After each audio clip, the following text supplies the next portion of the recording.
akan kita bahas adalah tentang struktur teks berita. Judulnya adalah Banyak Ortu Tak Punya Gawai. Guru SD Cirebon belusukan ke rumah siswa. Nah, berikutnya adalah bagian struktur kepala berita. Bagian struktur kepala berita ini memuat tentang unsur 5W plus 1H. Silahkan kalian baca ya. Kepala berita ini berada di bagian awal paragraf sebuah teks berita. Jadi, mudah kan mencari kepala berita? Nah, pada struktur bagian berikutnya yaitu disebutnya adalah tubuh atau badan berita. Tubuh atau badan berita ini berada setelah kepala berita. Nah, bagian ini berisi tentang penjelasan yang lebih rinci atau detail tentang kepala berita.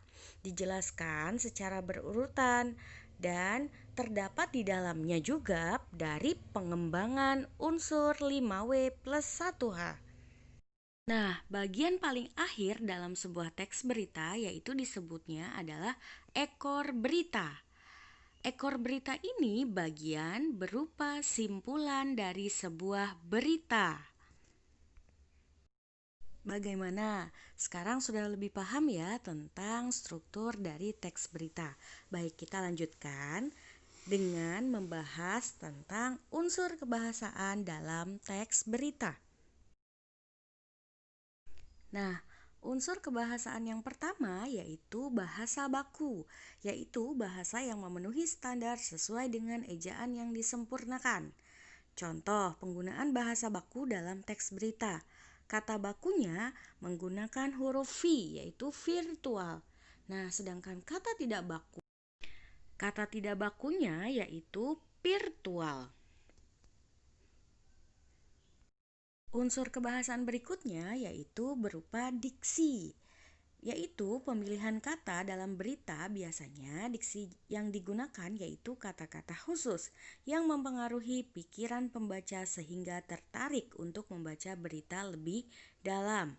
Contoh, pemakaian kata gawai atau disebut juga HP, daring, dalam jaringan atau online, belusukan sama dengan masuk.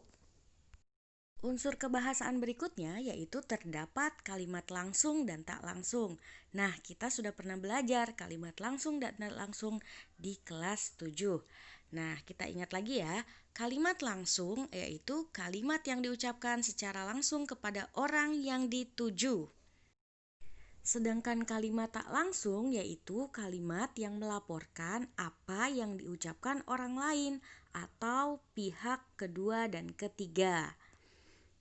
Nah, cirinya tanpa adanya tanda petik 2. Dan biasanya juga diberikan ciri kata penegasan yang menegaskan bahwa orang lain yang mengungkapkan.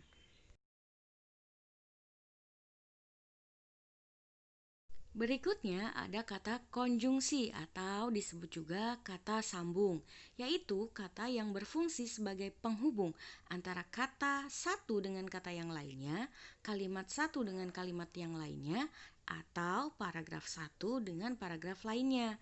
Contoh, ada kata dan, seperti, atau bahwa, tetapi, oleh sebab itu, lalu, kemudian, dan masih banyak yang lainnya.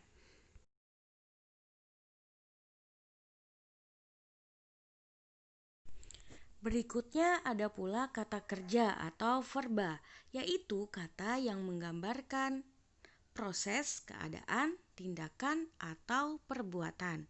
Biasanya ciri dari kata kerja ini menggunakan imbuhan me, ber, ter, atau yang lainnya yang memperjelas bahwa dia sedang melakukan sesuatu, baik itu tindakan, proses, keadaan, atau perbuatan.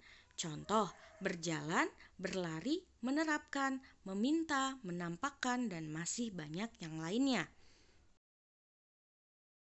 Unsur yang terakhir yaitu fungsi keterangan, yaitu kata yang menerangkan kata sebelumnya atau sesudahnya. Biasanya dalam teks berita menggunakan keterangan tempat atau keterangan waktu. Contoh, di sekolah, di rumah, kemudian di lapangan, di TKP dan lain sebagainya, atau penggunaan keterangan waktu bisa dari tanggal, bulan, tahun, kemudian menunjukkan pagi hari, setiap hari, malam hari atau lain sebagainya. Nah, fungsi keterangan ini biasanya terdapat dalam unsur di mana atau unsur kapan dalam sebuah teks berita. Dan dalam teks berita harus selalu ada kedua unsur tersebut. Atau lebih lengkapnya lagi harus ada 6 unsur atau adik Simba. Sekarang sudah jelas tentang unsur-unsur berita ya?